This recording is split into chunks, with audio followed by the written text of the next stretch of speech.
Hello everyone, कैसे हो आप सब लोग? Hope you are doing well. आज हम बात करेंगे एनटीपीसी आरआरबी एनटीपीसी का जो रिज़ल्ट आया था उसके रिगार्डिंग।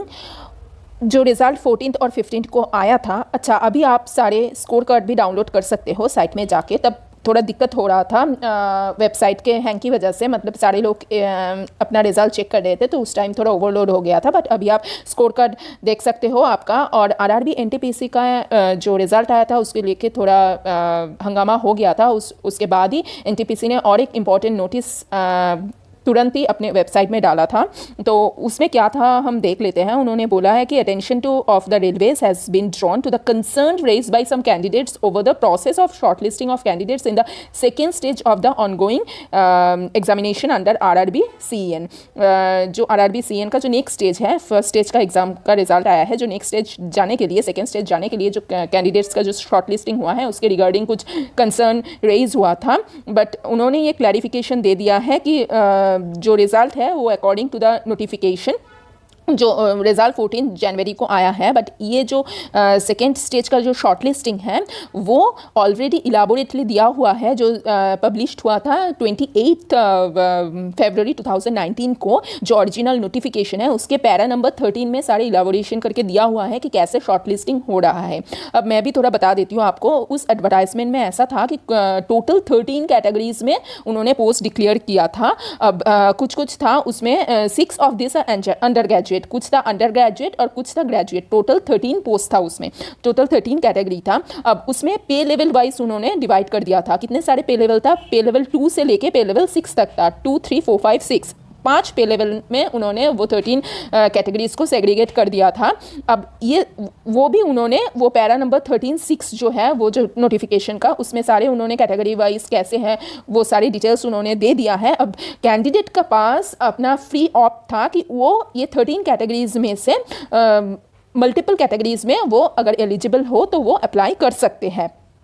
अब फर्स्ट स्टेज ऑफ एग्जामिनेशन जो था वो कॉमन था सबके लिए। बट जो सेकेंड स्टेज ऑफ एग्जामिनेशन होगा वो इच पे लेवल वाइज डिफरेंट एग्जामिनेशन होगा एज पर डिफिकल्टी। जैसे लेवल 2 का थोड़ा इजी पेपर होगा, लेवल 6 में जो है उनका थोड़ा डिफिकल्ट एग्जामिनेशन होगा। बट लेवल वाइज तो डिवाइड कर दिया है स्टेज 2 का एग्जामिनेशन।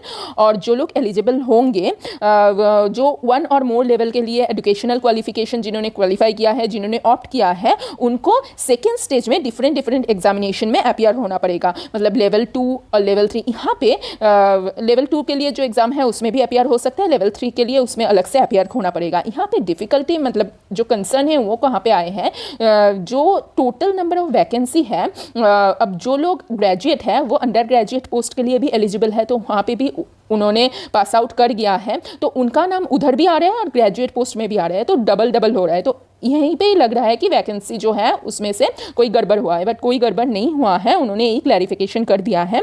और ग्रेजुएट और अंडर ग्रेजुएट के लिए अलग अलग उन्होंने निकाला है, शॉर्ट लिस्टिंग किया है। और क्या बोल रहे हैं इसमें, जो इन्होंने ये भी कहा है कि पहले उन्होंने डिसाइड किया था जो total number of approved vacancy है उसका 10 टाइम्स उन्होंने ये स्टेज 1 में शॉर्ट लिस्ट करेंगे। बट उन्होंने ये कंसर्न देख मतलब कैंडिडेट्स के बारे में उनके इंटरेस्ट में सोच के उन्होंने उनको 20 टाइम्स कर दिया है। मतलब जो अप्रूव्ड वैकेंसी है उसमें 20 टाइम्स उन्होंने इस बार शॉर्ट लिस्टिंग किया है। अब जो है कि reasonable number of candidate second stage में अपीयर हो सके, उसके रिगार्डिंग ही उन्होंने ये काम किया है।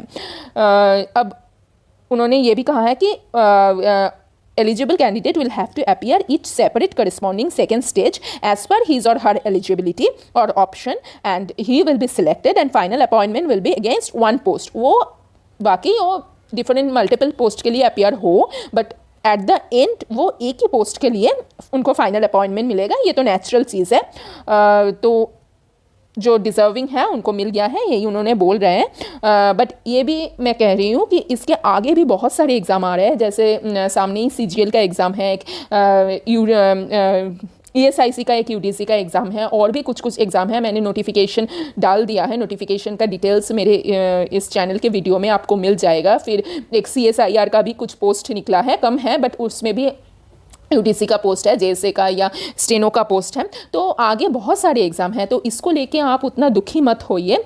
जो है उनको मिल गया है वो तो स्टेज 2 के लिए प्रिपरेशन ले लीजिए, बट जिनको नहीं मिला है वो आगे बहुत सारे एग्ज़ाम हैं उसमें अपियर होइए, कहीं ना कहीं एग्ज़ाम में आपका सिलेक्शन ज़रूर हो जाएगा। तो all the very best to all of you for your future.